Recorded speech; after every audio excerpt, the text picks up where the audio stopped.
Hi, it's Sharon from Project Waistline. Have you noticed that the weather's getting a little cool? I thought we'd do something that's more appropriate to cool weather today. And what we're doing is a curry chickpea kale stew. And we start with sauteing some minced onion and some jalapeno, chopped jalapeno.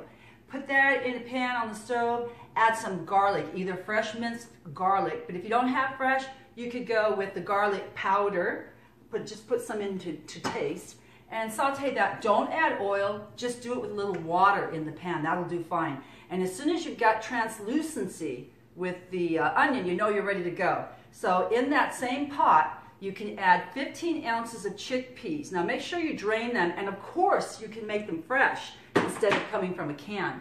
And to that you're going to add, I have about 15 ounces of tomato. You could do like 2 large fresh tomatoes chopped instead. And now we're ready to go with some lemon juice. So I would squeeze the juice of 1 lemon and add that to the pot. Okay, it's getting pretty full now. Time for the seasonings. So these are the seasonings that we're going to use. We have, first of all, ground cumin, about a 1/4 teaspoon. All of these are going to be 1/4 teaspoon. And then we have 1/4 teaspoon of curry powder. Very sweet. I love the taste of this. It's a sweet flavor. And after that, we'll go with the ginger powder, 1/4 teaspoon. It would be better to have fresh ginger. If you have it, go ahead and mince that and throw that in instead of the powder. 1/4 teaspoon of paprika. 1/4 teaspoon of ground coriander seed. Now I have the seed here. I grind it in my coffee grinder. And then, not a 1/4 teaspoon, but just a dash of cinnamon for the extra flavor. Now we have that all together in the pot and we heat it up. We turn it on low and simmer it for a while. Now it's kind of thick. We want it to be, I know it's a stew, but we want it a little bit thinner than this. Most recipes now call for a thick, milky addition, like maybe a dairy milk or a coconut milk, even a cashew milk. And I say that's too fattening for me, so I'm going with a non-dairy milk. I'm going with my almond milk, but I actually wanted it a little thicker. So what I'm going to do is I'm going to take some raw cashews. I have 2 tablespoons of raw cashews here.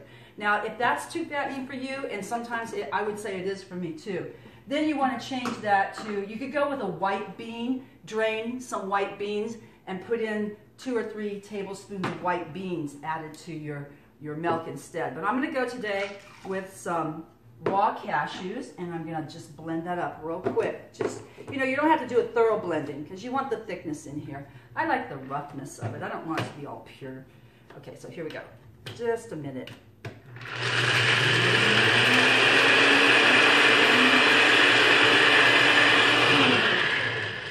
Well, maybe a little bit more, but up to you.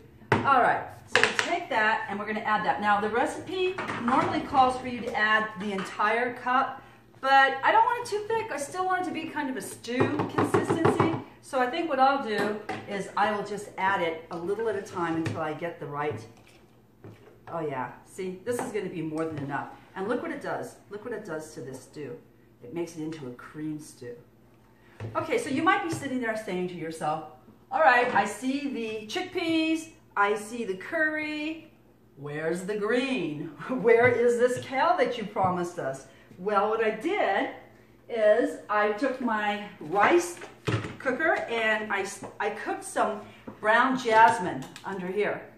Brown jasmine rice. But on top, that's where I put all of the greens. I have kale, I have shredded Brussels sprouts.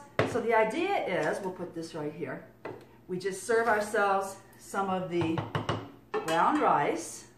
Perfect, perfect for a day like today, overcast.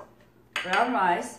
And then we'll go with some of the stew. Now, you might want to go, actually, at this point, it might be a better idea to add the greens to the stew themselves. It would actually thicken it up because I thinned it by putting the milk in there. So put some of that green in there. And you might even put it back on the stove for a few minutes, and it will definitely give it a stew consistency. And so all you do at this point is you add that on top of your rice, and you've got your nice warm dish. Didn't take too long either. There you go. I made a mess. There you go. So there you go. And I'll see you next time on Project Waistline.